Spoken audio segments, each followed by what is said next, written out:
Hi, wherever you are listening to Ideas on Track podcast, where we talk to experts, scholars, and other social thinkers on ideas that can bring prosperity to some of the poorer regions in the world today.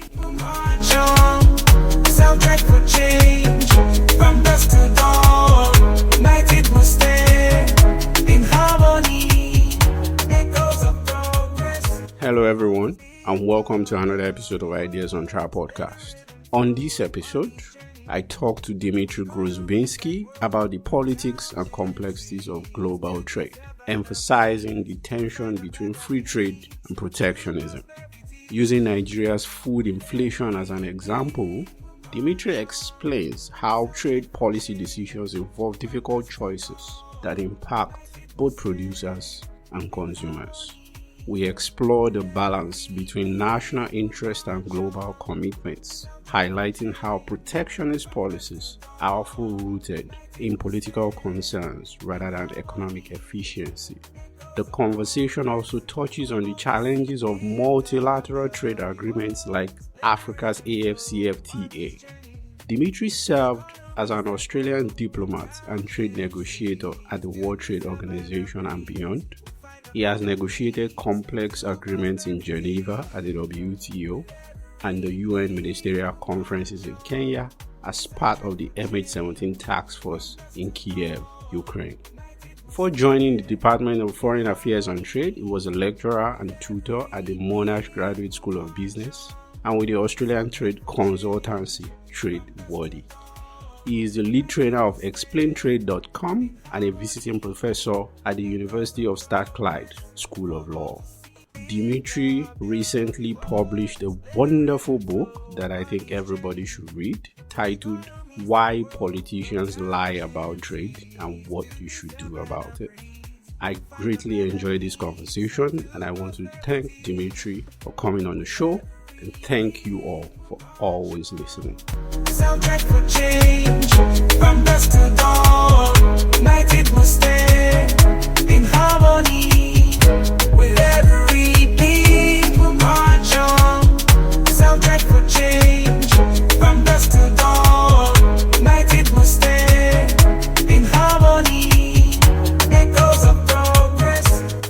The complexity of trade agreements, the bargaining, the negotiation, and every other thing that surrounds the politics of trade generally does not get covered so much. It's always about the economics of it, and that's what I love about what you do, your project, your book, and everything. So my first question to you is that I know you wrote this basically from the perspective of global trade and with everything that has been happening. I would say basically since the Trump presidency, which brought trade into the headlines, particularly with the US-China trade war, quote unquote. And of course, COVID, what we are seeing with supply chains and decoupling and so much and so. But I would also say to you that in development, the subfield of economics that we call development, which is what we try to cover here on the show, trade is also actually a huge deal. I'll give you a bit of a background. In Nigeria currently, one of the biggest policy issue is the government is trying to decide whether or not to allow the importation of food, basically rice, wheat, and all this other basic stuff, primarily because food inflation is way above 40%. There's basically a cost of living crisis that has been going on for a few years. People are hungry, people are starving, people are angry because their incomes can no longer even feed them, And so it generates this intense debate because on the other side of that, you have the producer class, the farmers and various lobby groups and political interests who say that, you really can't import. You're going to turn the country to a dumping ground. We're going to deindustrialize and so many other things. So one practical question I'll start with you is, if I were a politician, for example, and, with the title of your book, let's say that I am a honest politician. Let's assume that I'm a honest politician. And I'm asking you that, Dmitry, how do I make this decision? What practical advice would you give me when considering trade policies generally? how do I make trade policy? I think that's a really good question. And I think it kind of goes to the heart of what trade policy is. Anytime you're doing trade policy, you're making choices, and they're often hard choices. You just laid it out perfectly there. You have farmers and other producers of food in Nigeria that are benefiting from very high prices. And you have consumers that are effectively suffering because a substantial part of their weekly budget is going to food, and more than was going before. You mentioned inflation at 40%. That is hugely unsustainable. So as a politician, when you are talking about the choice of bringing in more food, the first thing to do is you have to be honest. And you have to say that, yes, if you allow more food into Nigeria, you will hurt the interests of producers. One reason I wrote the book is that politicians will often try to gloss over this and pretend it's some kind of win-win. They'll talk about competition, they'll talk about greater efficiencies, and that's all true to an extent. But in the short term, if currently you're locking out foreign rice, which is considerably cheaper than Nigerian rice, and you allow that rice in, you are going to hurt Nigerian rice producers. There's absolutely no way around it. So the first thing is to be honest about that choice you're making. The second point is to be honest about what you're trying to do versus what you're not trying to do. So one of the ways that this particular debate often gets twisted into an uncomfortable alley is people will start talking about the notion of food security. So they'll say it's important that Nigeria be able to feed itself. And if we allow foreign food in, that will degrade our ability to be self-sufficient on food, right? To my mind, that's a way of basically misleading the public. It's very, very, very, very few countries are food secure, in the sense that if trade were cut off tomorrow, they would produce enough food domestically to feed everyone in the country. You know, countries like the United Kingdom import something like 65% of their food. Why? Because it's far more efficient that way. And global trade supplies what people need. The amount of work it would take to convert the United Kingdom, for example, into being able to feed itself would mean you have to stop doing everything else in the country, and prices would go through the roof. So it's important to be realistic about that. It's also, I think, really important to say we live in an era of climate change. And one of the real problems we are going to face moving forward is that extreme weather events are going to become more common. So you are going to have parts of, let's focus just on Africa. You are going to have in coming years parts of Africa that are in drought or flood, while parts of Africa are having a phenomenal crop. And those parts will shift around over and over. Our ability to feed people consistently moving forward is going to rely on us being able to move food from the places that are having a really good year to places that are having a really bad year. And I think any politician who is trying to say that if we just keep the walls around the tariff walls, the barriers to importing food high enough, Nigeria will be able to feed itself forever, every year without sky-high inflation, I think maybe is skipping over just the reality of where we live. So, as you know, in places like Washington and the like, which gives advice to poorer countries on how to make policy and what will make them rich, you know that for about 3 decades, the orthodoxy has more or less been free trade. You know, you need to be more open, you need to allow more trade, you need to allow more goods into your country. Protectionism doesn't work, which economically seems to be true. But right now, you have some of the richest countries in the world who have been advocates of open trade regimes, actually more or less going back to the mercantilist protectionist policies of the past, which I think you sort of touched upon, especially the history of this in the second chapter of your book. So can you just give me a brief rundown on some of the shifts that we've gone through historically and what moves the needle on the dominant thoughts on trade policy? Sure. So when economists talk about free trade being the optimal path forward, what they're actually saying is if you don't have tariffs, if you don't have trade barriers, we can maximize the efficient use of resources. So the free market will sort it all out and everyone will produce things in the most efficient way. And so overall, as a planet, we will be maximizing our labor and our resources, and that's the benefit of that. They also suggest that having competition in your market pushes your own producers to work harder, and having free trade can attract more capital, so inflows of capital from abroad that can make investments in your country, with the confidence that if they build a factory in Nigeria, if you've got free trade, if you've locked that in with treaties, they know that that factory will always be able to get the inputs it needs from abroad and always be able to sell whatever it produces to buyers outside of Nigeria. So that makes Nigeria a more attractive investment destination, for example. So that's kind of the logic for a long time. And you mentioned Washington, Brussels, the big economies generally tended to push that line and tended to believe it. Now, I would say straight away, it's important to note that they didn't universally believe it.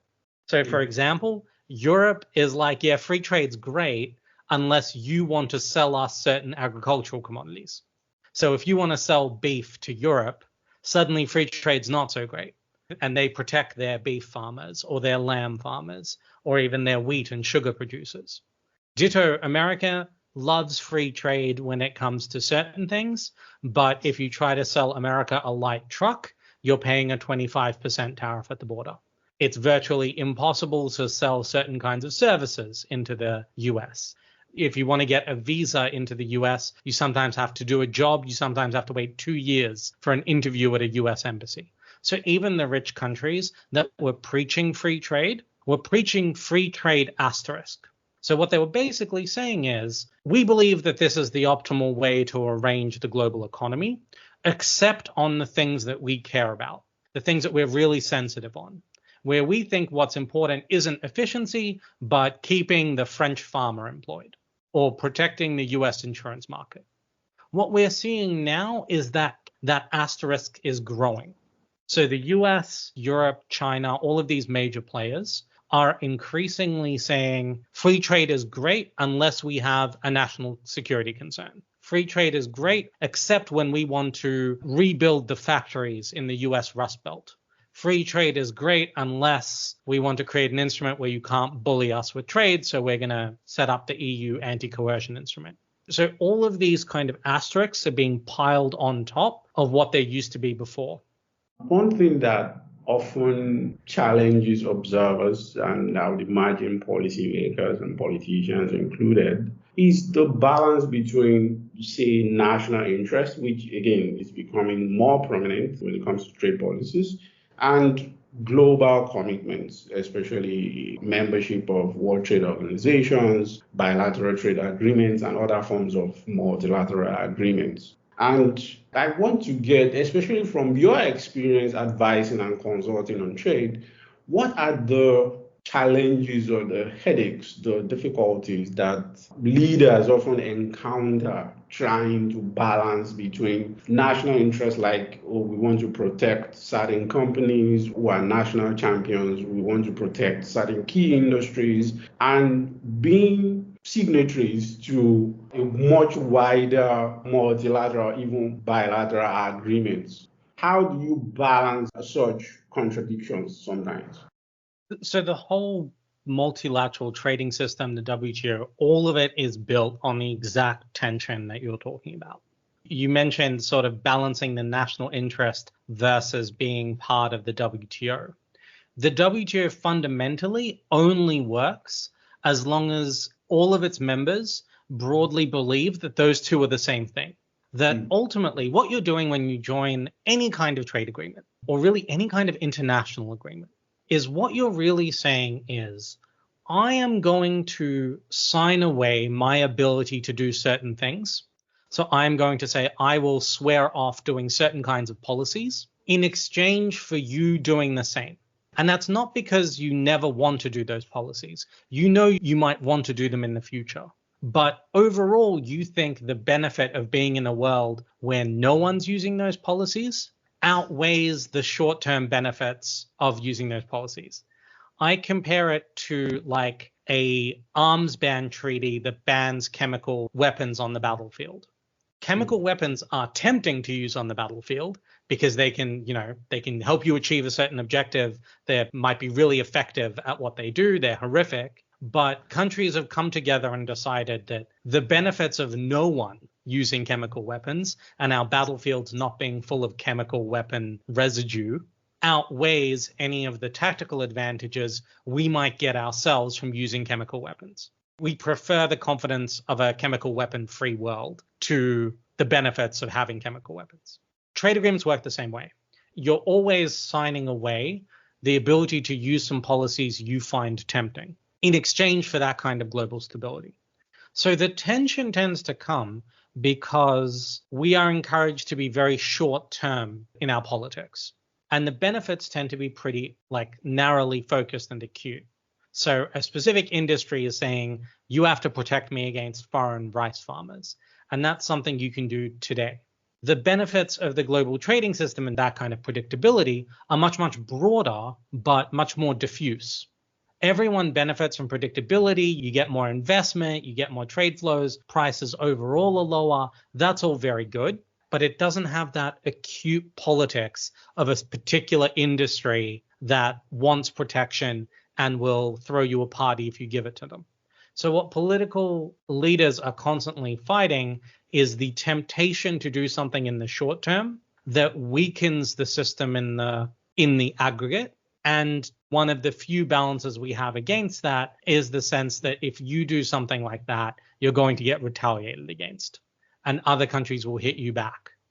I think one of the reasons why your book is well timed is that it comes at a time when we are fundamentally learning that trade policy is inherently political, right? So a way to further extend the last question for me is sometimes I find it surprising that a lot of trade policies or trade agreements, or even I would say maybe intellectual consensuses that has formed over time around a particular subject, have intensely political origins and not economic or positive sum motivations, right? So maybe you can provide me with a few examples from history of how politics have come to shape the conversation. An example I have in mind is recently the Biden tariff on electric vehicles from China. Most of the people, smart people, I should say, who have defended that policy would always say something along the lines of national security. America really needs to deindustrialize its core, this and that. Because it's so obvious when you point it out that if you want to transition to cleaner energies, if you really want to fight global warming, then slamming tariffs on electric vehicles makes absolutely no sense, right? But at the end of the day, people easily just recede to political arguments that would hardly pass water a couple of years ago. So I find that just contradictory, confusing. Help me out. I'm drowning here. I wish I could. I wish I could make it all make sense. The only thing I could do is first say, and this is a point that I hammer in the book over and over to the point where I'm worried I'm boring people, is that the big issues in trade have always been politics first, second, third, and then economics somewhere around 26th. If you look at any major trade issue, it almost always comes down to highly politicized questions. And there are really lots of examples on this. So, for example, Japan, which generally has a reasonably liberalized open trade regime, has insanely high tariffs on rice, hundreds of %. And there is absolutely no economic reason for that. Rice farming is a tiny, tiny percentage of the Japanese economy. Japan would be fine as a country without rice, but the traditional way of growing rice in Japan is very politically iconic. It's significant. They have a strong lobby. And so Japan, even while sort of preaching free trade, makes it incredibly difficult to sell rice to Japan in order to protect these small group of farmers. Another story I like to tell is that when Australia did its free trade agreement with China, China is by far Australia's largest trading partner, hugely, hugely significant. And we finished the free trade agreement. It takes many years to finally get done. We sort of announce it to the public. We take it to Parliament. And everybody, the media, the opposition party, the entire national conversation becomes about this one tiny provision buried somewhere deep in the services chapter that creates a tiny visa subclass for like 100 Chinese workers a year to come work on like gas projects in the middle of Australia. 100 people, 100 visas. But that sort of captures the national imagination. It becomes politicized. It becomes symbolic. And that's like the only thing we talked about for weeks on this trade agreement. So we laser focused on this issue that was hugely politically significant, but in economic terms, it was so small that it wouldn't have registered on any statistics. Like legitimately, if you looked at Australian like nationwide statistics, 100 workers working on a gas project somewhere outside Alice Springs is not going to like even turn up on statistics. So this has always been the case. It is everywhere. And so I think what we're seeing now is just a continuation of that. One thing I think we are seeing more and more of is politicians trying to distort the choices that they're making. You brought up electric vehicles. I think electric vehicles is one example. Solar panels are the example that absolutely gets me, because there is no way we do anything about climate change without a transition to much cleaner energy. And right now, China is overwhelmingly the largest producer of solar panels. They are doing that through subsidies, and they are dumping these solar panels on the world market. We need to have an honest conversation about the trade-offs involved in taking those solar panels. Are we comfortable with allowing Chinese government money to create this giant industry, to create this dominant position in world markets, if it means we get lots and lots of cheap solar panels? It's a hard choice to make, but it's a real choice, and we need to be honest about it.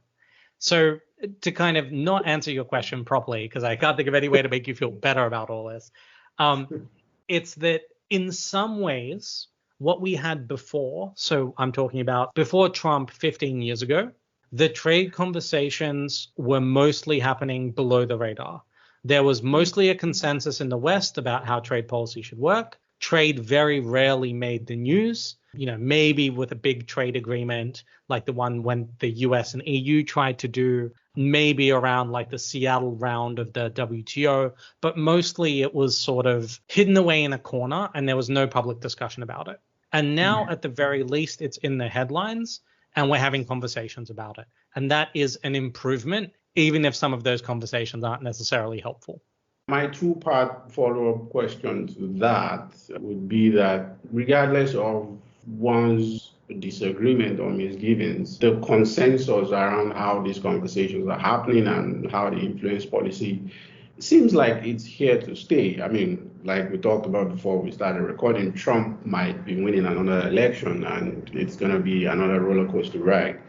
So, I mean, in a common sense kind of way, hoping that that prevails in actual policy making, how would you suggest that countries balance the trade-off that may or may not exist between their economic interests and strategic imperatives like national security, trying to build up your defense base or reindustrialize, and so many other that are intensely political and that won't go away? How do you suggest the politicians and their advisors find a balance? Relatedly, especially in poorer countries, how do they find this balance without resorting to the kind of hurtful protectionism that we've seen with some countries over the years? So those are my questions. I think the only way forward is to be really specific and concrete about what you are trying to achieve. Because I think the danger that we're seeing now is that you have politicians identify a very high level and nebulous objective. So you say like national security or to, defend ourselves against China at some point in the future. And then they create that very, very high level objective. They don't define what exactly they're picturing in their heads, like what they want the country to be able to do in that regard. And then that opens the door to justifying just about anything they want to do in any area, right? So if I say, well, hypothetically, I am worried about the rise of China and I'm worried about having to fight a war with China and my industrial production in that event, because like, oh, what if we need to suddenly make a lot of tanks and bullets? If you kind of set your objective that nebulously, then anytime any factory owner comes to you and says, I want you to intervene in the market to help me, you can retroactively justify that because you can go, well, this factory is in trouble. If we go to war with China, we're going to need factories. It's important that we save this factory. And so you've kind of opened the door to politicians doing what is easy or tempting or popular on any given moment by not concretely defining your objective. But I think there's a lot you can constructively do, even in ways that are sort of protectionist, that's fine, if you've narrowly defined your objective. So if you say, I would like to further strengthen Nigeria's IT sector, right? Like that's what you've defined as your objective. You can look at the barriers, the difficulties that the Nigerian IT sector is experiencing and work out if there are places where a government intervention, including a protectionist one, might really help. And you've got like, I want to boost the Nigerian IT sector. My goal is to create 50,000 new IT jobs within the next 3 years. And I want us to have a really good ecosystem for entrepreneurial Nigerians who want to build apps. What would that take? What do I need to do? You've defined your objective. You've defined what victory looks like. And then if you say, okay, one of the things I really need to do to make that happen is to make it harder for Nigerians to use apps hosted in other places so that they're more inclined to use Nigerian apps. You can do that. And then 2 years later, you can see if it worked. We can judge the policy based on like, we wanted to create 50,000 jobs. We want to create lots of new apps. We took this step. It cost us something. It made life more annoying for Nigerians who wanted to use like Canva. But do we now have a Nigerian Canva alternative that's good, that people like, that's selling to the world? So if you concretely define the objectives, are able to identify how what you're doing will deliver those objectives, and then finally have a way of testing afterwards if it worked, you can have a really mature conversation with the public about this is what we want to do. This is how we want to use the levers of government where trade policy is concerned to make your lives better in these ways. And then the public can sort of decide if the trade-offs are worth it. That's what has to be the mature policy discussion that needs to be taking place between the public and leaders, because otherwise you can just kind of justify anything if you say, well, I'm just doing this to create, for prosperity or whatever.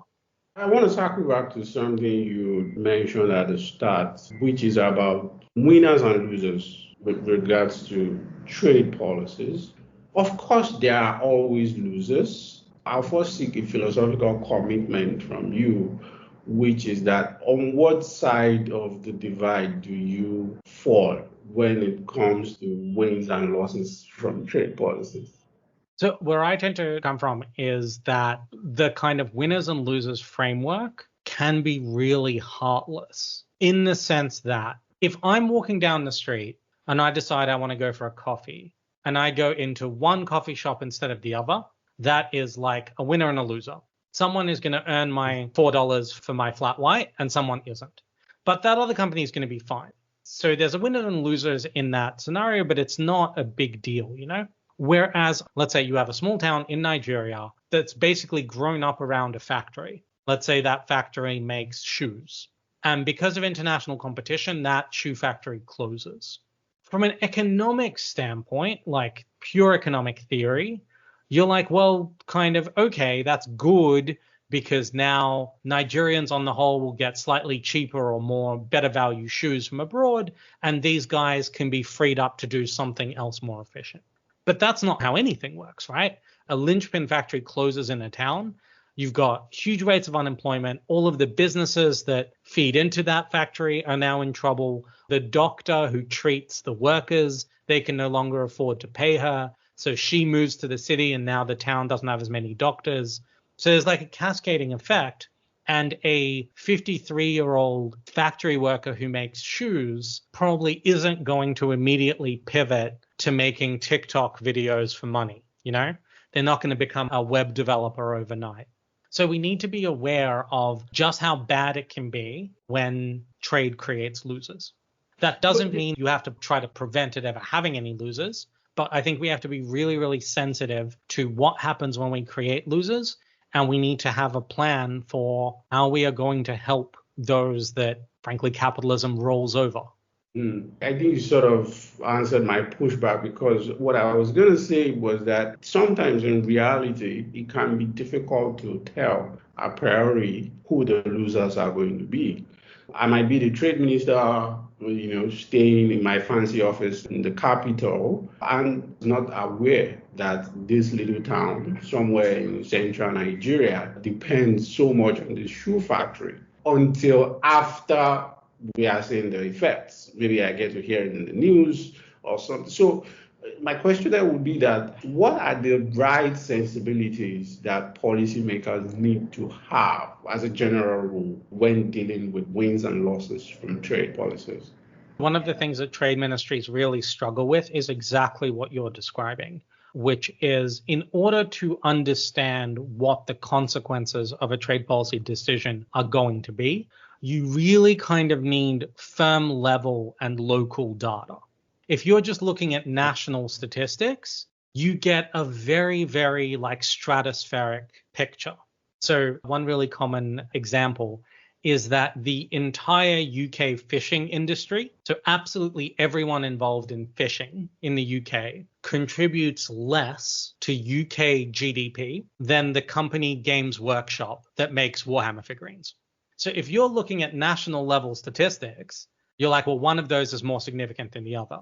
But if UK fishing were to disappear overnight, that would be tens of thousands of jobs, dozens of coastal communities that would be devastated.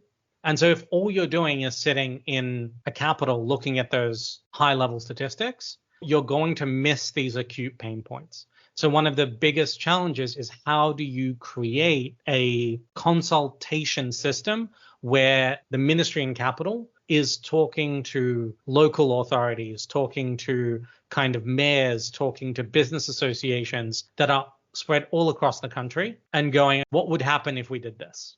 Sort of what would be the consequences? Who would the winners and losers be in your local area? And what do we need to think about? What do we need to keep in mind? That's really, really important.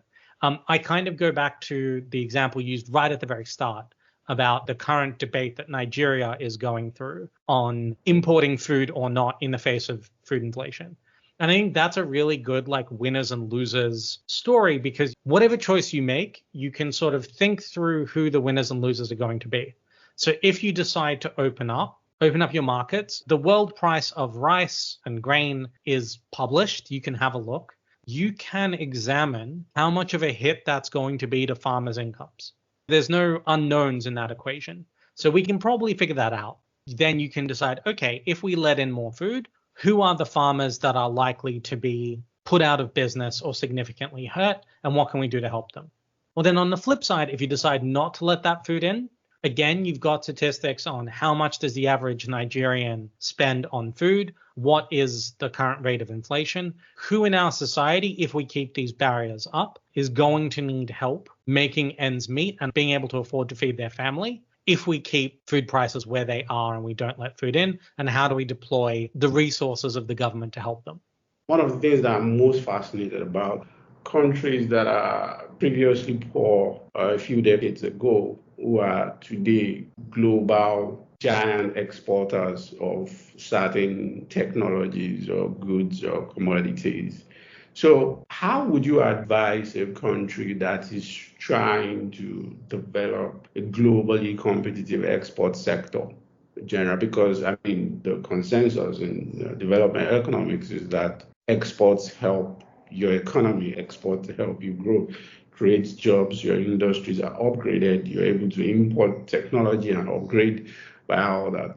So how would you advise countries, what policies would you advise countries to focus on that are trying to build from scratch a globally competitive export sector, especially at the firm level?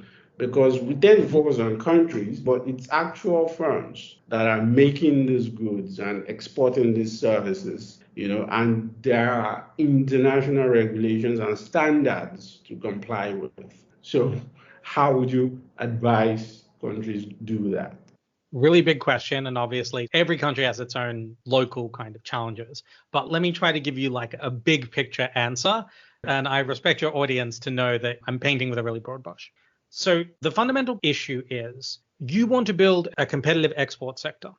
Almost certainly that requires investment, because unless you are, maybe if you're like growing saffron, you don't need that much investment. But almost anything else you're going to make, you're going to grow, you're going to export, requires capital and investment in order to do. Capital looks at opportunities, but they're also really sensitive to risk. So the question then becomes for governments, how do you send a de-risking signal to a potential investor? And so an investor is looking at your country, thinking about building a factory there. What are the risks that they're thinking about? Increasingly, factories are modular and can go pretty much anywhere. It's not like it used to be where you had to sort of build them only in certain places. Theoretically, a factory can go almost anywhere. So then the question for that investor becomes, firstly, will that factory be able to consistently get what it needs to operate? And what do factories typically need? Well, you need workers who are capable of working at a modern factory. So that means your education system has to be producing good, talented workers. Second, it needs power. So power grid needs to be reliable. Third, it needs predictability of your trading regime.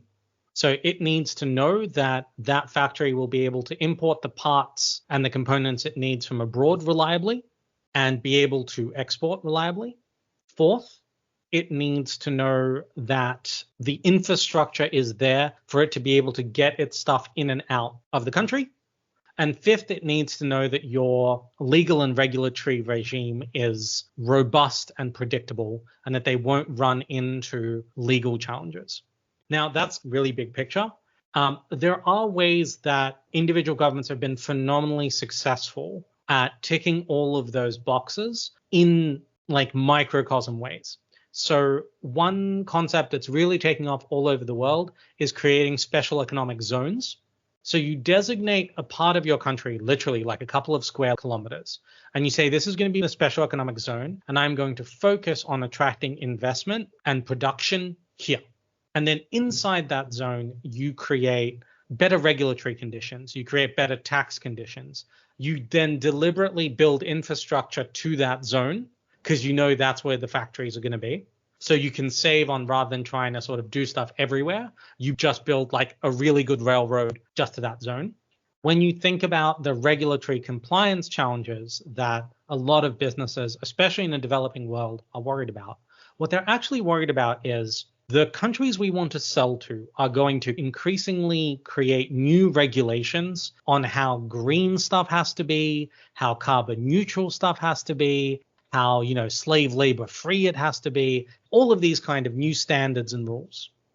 The challenge for most developing countries isn't in meeting those regulations, it's in proving that you've met them. Because it's not enough to be carbon neutral. The customs official at the port of Rotterdam has to accept that you're carbon neutral.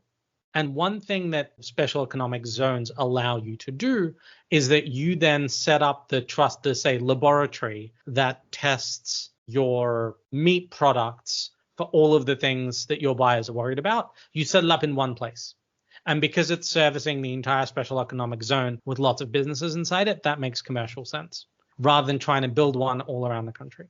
So one way that you can think about this is by saying, okay, it's going to take too long to raise the entire country up to the level where it ticks all 6 of those boxes for potential investors, but we can start building individual areas that tick all of those boxes and use those to lift the rest of the country up. I love that answer so much, especially the latter part. And speaking on regulatory standards and the like, a couple of years ago, and this was after years of debate, African countries finally signed up to what they call the Africa Free Continental Trade Agreement. I'm not sure if you're aware of that. So it has faced difficulties. So I would say it hasn't lived up to its promise. And part of the challenges is that it has been really difficult to scale up or harmonize the regulatory and the standardization that is both legal and logistical and all the other things has been really, really challenging to replicate that across all the signatory countries. But as we saw with Europe, that in itself can then become a challenge, because you can have farmers in England angry that Brussels is making the rules, or people in France complaining that German goods are unfairly competitive because Germany suppresses industrial wages. Or you have Greeks complaining that their tourism sectors cannot compete with Turkey because the euro is overvalued. So my point is, what are the benefits and risks of single market type of trade agreements, and how can you make best use of them, and how can you slam on the brakes so that it doesn't break stuff domestically? So the dream of the AfCFTA is pooling all of the unique strengths of different African countries together to make a much more competitive whole. If you think about the strength of the US economy, one of the things that makes the US so economically powerful is that you can combine and build something across 5 different US states, and then you get like lower wages because you're manufacturing it outside of Detroit, but you get to bring in capital from New York, you get to bring in design from California, you get to bring in raw materials from the Midwest. And you can do all of that because there are no internal borders to cross within the US. You just load up your trucks with the materials and you drive them across, and it's all seamless. And then it goes to a port and leaves, right? That's kind of the advantage. And that makes the US a lot more economically powerful than the 50 individual states would be on their own. And that's kind of the dream of the AfCFTA too, right? This idea that you'll be able to combine stuff that was made in Nairobi and then sent to Nigeria for further processing, and then maybe shipped out of the infrastructure in the ports in South Africa, right? And at the moment, that is a huge, huge bureaucratic challenge. The WTO once screened a documentary where a television crew basically followed a truck driver driving a shipment of flowers from Central Africa west and eventually to Europe, and just photographed all of the paperwork that driver needed to cross each of the individual internal African borders.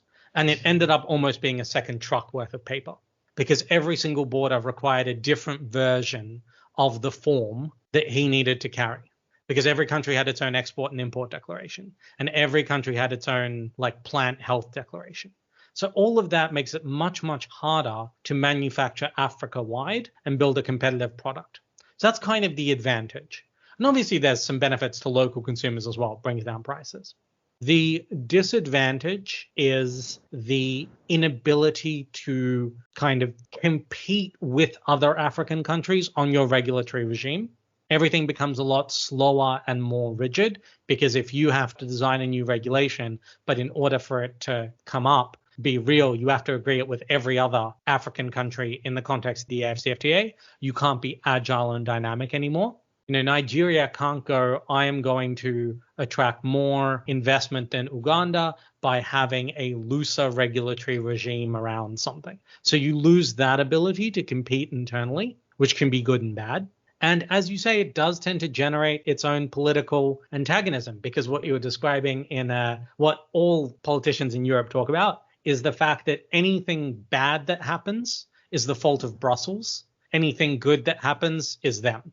So the system like that builds up its own opposition, because it creates the incentive to blame all of the problems on the AfCFTA while claiming all of the good things that happen for yourself. And over time, that builds up resentment and political opposition to the project.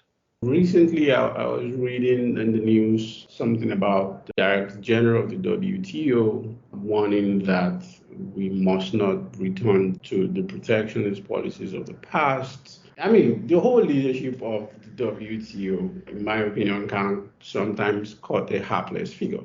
Because here you are, sometimes it seems like the wheels are really falling off global trade, and you have the premier institution of global trade basically toothless to do anything about it.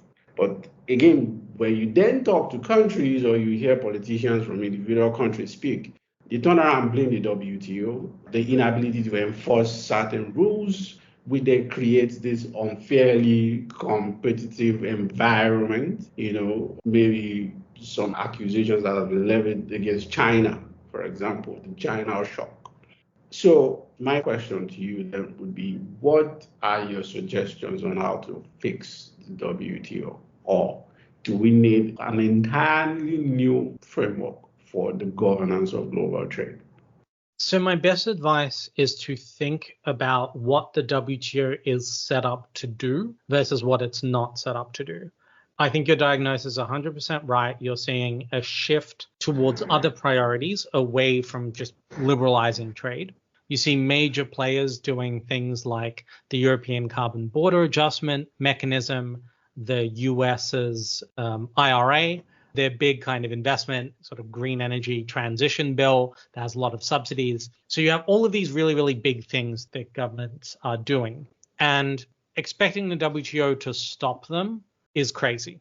If the European Parliament has just passed the biggest climate deal it's ever going to do, it's not going to reverse it just because someone in Geneva complains about it or because someone takes a dispute at the WTO. So I think the wrong way to think about the WTO is in like preventing all of this.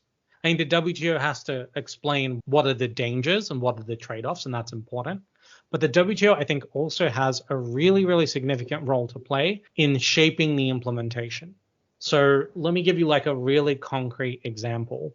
The way that the EU's carbon border adjustment mechanism is going to be implemented or is implemented is incredibly complicated and has lots of different potential kind of externalities that might be hurting, for example, African firms in a way that the EU never intended. The WTO is actually a really good place for African countries to come and say, hey, EU, the specific way you're doing the CBAM is hurting my companies in this specific way, and we have an idea for how you could fix it. Not by reversing CBAM, but by changing like a little bit the way it works. It could be just something as simple as the verification requirements, the forms, the procedures. And the WTO, because of the way it's set up, because there's procedures, there's committees, there's experts, there's a process to follow, is a fantastic place for us not to prevent deterioration of the trading order and other priorities being pursued, but to shape them in a positive way, to mitigate unintended consequences and kind of add some oil to the machinery of whatever the global trading system is turning into. So my final question to you, Dmitry, is this. And again, this is a bit of a tradition on the podcast. What is the one idea, just one, that you would like to see spread everywhere, that you would like people to be excited about, that you would like to be more influential? Just one idea. It can be your idea, it can be borrowed, it can be from any source. What is that one idea? I think one of the coolest programs I have ever seen is working visas for young people. You know, a lot of rich countries have this between themselves. And what they say is basically, if you are under sometimes 35, sometimes 30, you can come over and work in our country for a year or 2 years. And it's not immigration. You come over, you work, and it is such an amazing way of bringing like the world together, bringing new cultures into other cultures. The people come back with incredible experiences. You know, they come back and they start businesses back home. They bring ideas, and it's so amazingly powerful for spreading ideas, spreading cultures, spreading conversations. It's like stimulating economies, but without brain draining poorer countries. One idea I would love to spread is just the idea of letting young people all over the world spend some time in a hassle-free kind of visa manner working wherever they want to work, doing the jobs that they want to do, just so that we have a world where more people have experienced what it's really like to live in another culture, and more people have the experience of working with like entrepreneurial, exciting young people from all over the world rather than just their backyard. So that is one idea I would love to see spread, love to see take off. And I think it would genuinely make the world a more pleasant place to be alive in.